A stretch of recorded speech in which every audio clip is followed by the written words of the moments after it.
লটকন গাছ, লটকন খেতে সবারই মজা লাগে।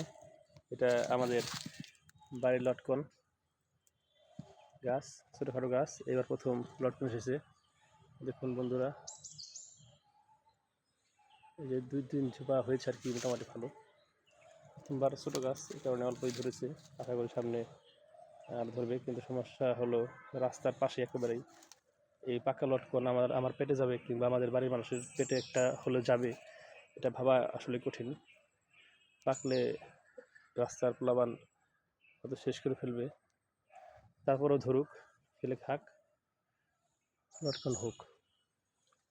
নার্সারি থেকে যদি চারা আপনারা নিয়ে আসেন, তাহলে আশা করা যায় সেটা ধরার সম্ভাবনা থাকে।